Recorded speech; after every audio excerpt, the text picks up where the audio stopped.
Lalit P Sharma का सादर प्रणाम। श्री राधे राधे। आज की कथा श्री लड्डू गोपाल के चमत्कार की कथा है। एक ऐसी कथा जिससे प्रेम रस झलकता है, भाव झलकते हैं, भगवान की ऐसी कृपा झलकती है जिसे सुनकर आपका मन भी बहुत ही आनंदित हो उठेगा। एक समय की बात है, एक सुनार जिसका नाम कमल किशोर था, बहुत ही अच्छे जेवरात बनाया करता था। बहुत दूर दूर से लोग उसके पास जेवरातों को लेने आया करते थे। वह बहुत ही सुंदर मीनाकारी करता था और उसके पास धन की भी कोई कमी ना थी। इतना बड़ा कारोबार होने के बावजूद भी वह बहुत ही शांत और सरल स्वभाव का था। उसको इस माया का इतना रंग नहीं चढ़ा हुआ था। एक दिन उसका मित्र उसकी दुकान पर आया, जो कि अपनी पत्नी के साथ श्रीधाम वृंदावन से होकर आया था और अपने मन में यह भाव लेकर आया था, वृंदावन के प्रसाद को अपने मित्र को दूंगा। उसकी दुकान पर जब वह पहुंचा, तब कमल किशोर का एक कारीगर सोने और हीरे से जड़ित एक हार को लेकर कमल किशोर को दिखा रहा था। कमल किशोर उस हार को देख ही रहे थे कि उनका मित्र आ गया। उनके मित्र के हाथों में लड्डू गोपाल थे, जो कि वह श्रीधाम वृंदावन से लेकर आए थे। मनमोहक स्वरूप श्री लड्डू गोपाल का कमल किशोर देखते ही रह गए और उनकी आंखें जैसे श्री लड्डू गोपाल में ही सम्मिलित हो गई थी। उसका मित्र दुकान पर बैठा तो उसकी गोद में लड्डू गोपाल जी विराजमान थे। कमल किशोर लड्डू गोपाल जी के मनमोहक रूप सौंदर्य को देखकर अत्यंत आनंदित हुआ। उसने अपने हाथ में पकड़ा हुआ हार श्री लड्डू गोपाल के गले में डाल दिया और कहने लगा कि देखो, हार की शोभा कितनी बढ़ गई है लड्डू गोपाल के गले में आते ही। उसका मित्र और कमल किशोर आपस में बात करने लगे। बात करते करते दोनों ही उस हार के बारे में भूल गए, जो कि श्री लड्डू गोपाल के गले में था। अब अपनी पत्नी के साथ घर चलने लगा और लड्डू गोपाल को अपने हाथ में ले लिया। फिर भी दोनों का ध्यान उस हार पे ना गया।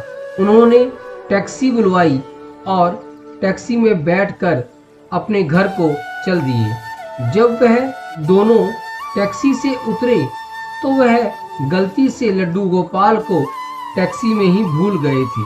टैक्सी वाला एक गरीब आदमी था, उसका नाम बाबू था, जो कि दूसरे शहर से यहाँ अपने परिवार का पालन पोषण करने के लिए टैक्सी चलाया करता था। वह टैक्सी काफ़ी आगे निकाल चुका था। जब अपनी टैक्सी के पीछे सीट पर देखा तो उसका ध्यान लड्डू गोपाल जी पर पड़ा, जो कि बड़े शाही तरीके से पीछे सीट पर गले में हार धारण करके सुंदर सी पोशाक पहनकर हाथ में बांसुरी पकड़े हुए बैठे हुए थे। बाबू यह देखकर घबरा गया कि यह लड्डू गोपाल जी किसके हैं, लेकिन अब वह बहुत दूर अपने शहर पहुंच चुका था। उसने बहुत ही भाव के साथ अपने हाथों को धोया और श्री लड्डू गोपाल को अपनी गोदी में लेकर अपने घर पहुंच गया। वह जैसे ही अपने घर पहुंचा तो अंदर प्रवेश करते ही उसकी पत्नी ने जब श्री लड्डू गोपाल को अपने पति के हाथों में देखा तो वह उनके सुंदर स्वरूप वाले लड्डू गोपाल जी को देखती ही रह गई। झट से उसने अपने पति के हाथों से उन्हें ले लिया। उनकी शादी को 8 साल हो चुके थे, पर उनके कोई संतान न थी। लेकिन गोपाल जी को हाथ में लेते ही वह वात्सल्य भाव जागृत हो गया और ममतामयी करुणामयी आंखों से आंसू बहने लगे।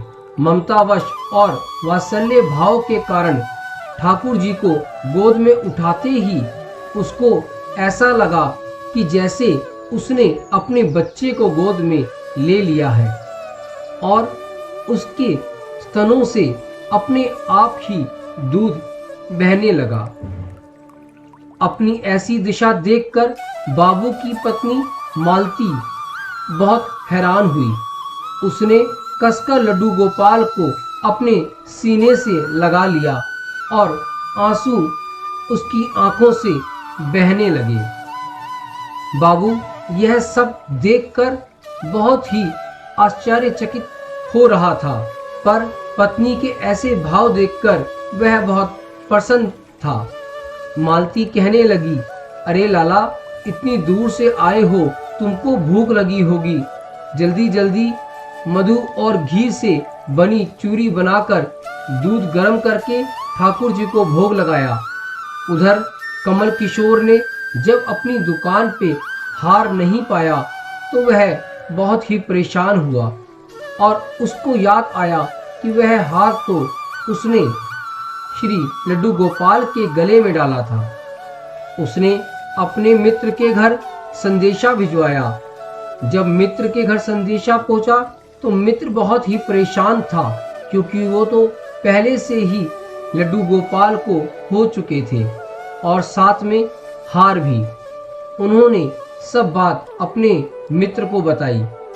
मित्र ने कहा, कोई बात नहीं, भगवान के गले में बस वो हार रहे, मेरे पे उनकी कृपा होगी। उधर बाबू और उसकी पत्नी दिन रात ठाकुर जी की सेवा में लगे रहते और उनकी कृपा से आनंदमय जीवन को जी रहे थे। उनके घर कुछ ही दिनों में एक बेटी ने जन्म लिया।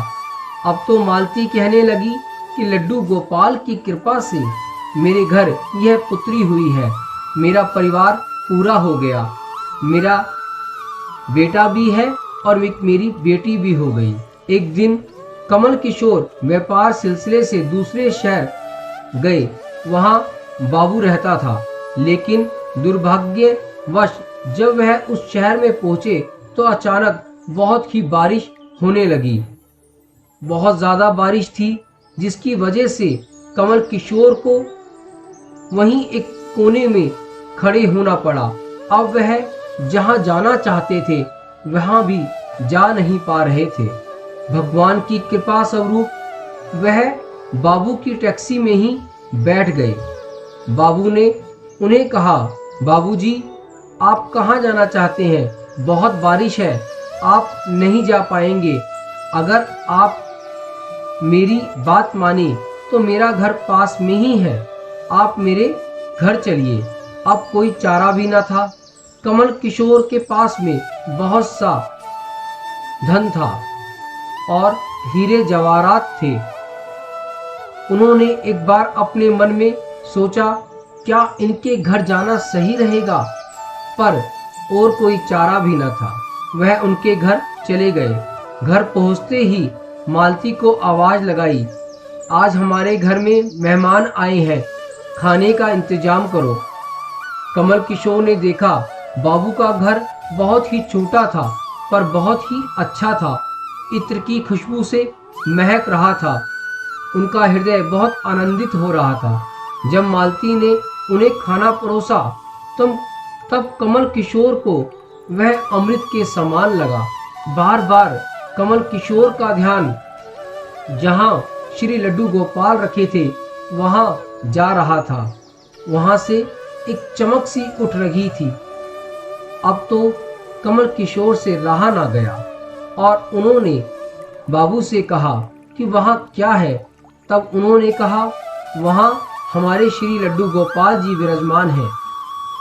उन्होंने कहा, मैं उनके दर्शन पा सकता हूं क्या? बाबू ने कहा, हाँ हाँ बिल्कुल। जब कमल किशोर ने श्री लड्डू गोपाल के दर्शन पाए और उनके गले में उस हार को देखा तो वह सब कुछ समझ गया। उन्होंने पूछा कि आपको यह कहाँ से मिले। तब बाबू ने सारी बात बताई। तब कमल किशोर ने मालती से कहा, क्या आप जानती हैं इनके गले में जो हार है उसकी कितनी कीमत है? तब मालती ने कहा कि मेरे लड्डू गोपाल के गले में जो हार है वह लड्डू गोपाल से कीमती तो नहीं हो सकता। यह सुनकर कमल किशोर चुप से हो गए और कुछ भी ना कहा। अगले दिन बारिश थम गई थी। कमल किशोर बाबू की टैक्सी में बैठकर जहां उनको जाना था वहां पहुंच गए। जैसे ही वह उतरे तो बाबू ने कहा, मालिक जी आप अपना बैग भूल गए हैं। उन्होंने कहा, नहीं मैं तो कोई बैग नहीं भूला हूँ। तो उन्होंने कहा, देखिए टैक्सी में ये बैग रखा है। जब कमल किशोर ने वो बैग देखा और उसको खोला तो वह पैसों से भरा हुआ था। यह देखकर कमल किशोर हैरान हो गए और सोचने लगे कि जब तक मैंने उस हार को गोविंद के गले में पहनाए रखा था तब तक तो ठीक था। जैसे ही मैंने उसकी कीमत लगाना चाहिए, भगवान ने मुझे उस हार की कीमत से ज़्यादा धन दे दिया। यह सोचकर कमल किशोर की आंखों से आंसू बहने लगे। मैंने लड्डू गोपाल के गले में उस हार की कीमत क्या लगाई, गोविंद ने तो मेरा हिसाब ही कर दिया। वह ठाकुर जी से क्षमा मांगने लगा, लेकिन अब क्या हो सकता था। हमारे अंदर जो भाव गोविंद के प्रति होते हैं उसी भाव से प्रभु हम पे कृपा करते हैं। देखिए वृंदावन से गोपाल जी आए किसके साथ, हार पहनाया किसने और सेवा का आनंद किसने लिया।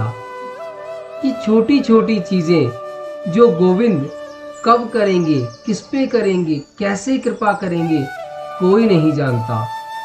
बस हम तो उनकी कृपा के लायक बन जाएं, यही हमारे लिए सबसे बड़ी बात होगी। इन्हीं शब्दों के साथ अपनी इस वाणी को मैं विराम देता हूँ। मिलते हैं एक नई कथा के साथ। श्री राधे राधे।